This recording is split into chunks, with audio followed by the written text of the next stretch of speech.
Hello, my name is Lee Lawrence. I'm on the board of the Loudon Preservation Society. And we're going to spend a few minutes today looking at the beautiful, historic old Sharon Cemetery in Middleburg, Loudon County, Virginia. We are right off Federal Street, which is 1 block south of the main street of Middleburg. So please come sometime when you're in the area and walk around this beautiful site. The oldest section of the cemetery is where we're standing right now. The entire cemetery was founded in 1849 by a grandson of the Powells, and we are at the grave of Sarah Harrison Powell, the wife of Levin Powell. And her grave is the first one we're going to study because it's one of the older gravestones. Sarah Harrison Powell was born in 1746. She died in 1812. If you look at her headstone, it's very typical of a style from the 18th century. These are called shoulders. The top arch is called a tympanum, and it also has a footstone. And this is because in the 18th century, a grave site would be modeled after a bedstead. This would be the headboard of a bed. This is the foot of the bed. It's because the loved one is in eternal rest. They're sleeping peacefully. That imagery was very important. The graves around Sarah Powell are similarly old. They tend to be, in the 18th century, much more modest than graves became, and we're going to go off and look at another section of the cemetery with some 19th century graves to compare with these.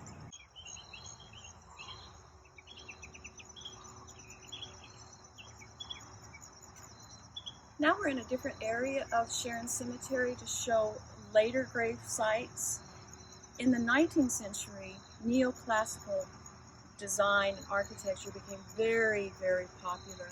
And you see some of that imagery in the tombstones.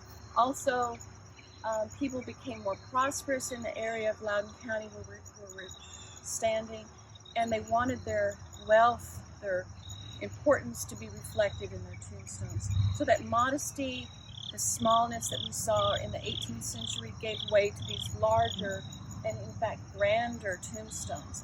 We have here some very important early members of Loudon County families. Many of them descended from the Powells. We've got some of the Carters, some of the Delaney's, some of the other families that lived in Middleburg area. The gravestones still are made primarily out of limestone, as was Sarah Powell's. Granite did not start to be used for tombstones until the 20th century, during our own lifetime. Slate was very common, marble was very common, and limestone was very common. People became also much more sentimental about their loved one's death. You start seeing a lot of religious sentimentality on the stones. You see some of those plinths, like I mentioned, the neoclassical look, which if you look to my right here, some of this, it all comes from the popularity of columns, pillars, plinths, and height, very indicative of neoclassical architecture. Now we're going to look at a third area that has a completely different look to the tombstones in Sharon.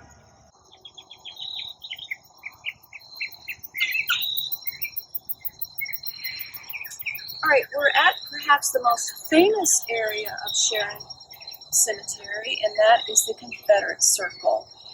This is a small area with 80 Confederate graves. These men died in the Civil War, 1861 through 1865. After the war, a plinth, again, a neoclassical look here for the 19th century, a plinth was put up by the United Daughters of the Confederacy to honor these men's service during the Civil War. They're not anonymous, they're not unknown. Their names are actually on each of these small gravestones, and you'll notice a very different look to the gravestones. These are military stones, very similar to what you would find in a military cemetery such as Arlington. There were Middleburg area men who died during the Civil War. They are also buried here in Sharon Cemetery. They're not buried in this circle. Their graves are in the family plots, and they tend to have gravestones that look similar to their family's gravestones. These men came to Middleburg injured after battle or sick with a disease, and they died here and were buried here in Middleburg. We also had, initially after the war, some Union soldiers buried here because after a battle such as Second Manassas in early August 1862, injured Union men were captured and brought to various small towns in the area for treatment of their injuries. Frequently they died, they were buried, but after the war their families tended to come and disinter their bodies, take them back home to New York, Pennsylvania, Indiana, and rebury them. They didn't stay here in Middleburg. These men, however, did stay behind. The reason for that, as far as I can find out, their families either didn't know where they were buried, couldn't afford to come all the way up to Northern Virginia to disinter their bodies and take them home. So this is their final resting place here in Sharon Cemetery. And if you look around, you'll see the setting of this section of Sharon compared to the larger graves around.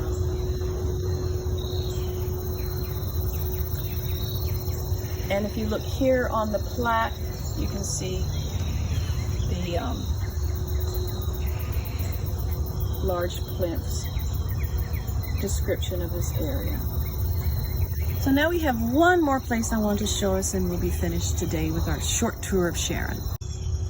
All right, the last grave we'll very briefly look at is right outside the fence at Sharon Cemetery, and it's an unusual modern grave, and I'm including it because it shows how our area has some exceptional history in it, including this particular memorial stone. It was sculpted by the French sculptor Auguste Rodin for Elizabeth Merrill and her daughter, her young daughter, who predeceased her in death. It was commissioned by the father and the husband, Thomas Davis Merrill. The Merrills were very, very wealthy timber heirs. They lived all around the world, including in France, where they initially commissioned Rodin to make a sculpture when their young daughter very tragically died. And it's a beautiful, unusual piece, kind of hidden away in the cemetery. It shows you how this whole area still has a living history up through our current time, beyond 18th century, 19th century, and 20th century. It includes a lot of the lives of Loudoun County that have made our area so special.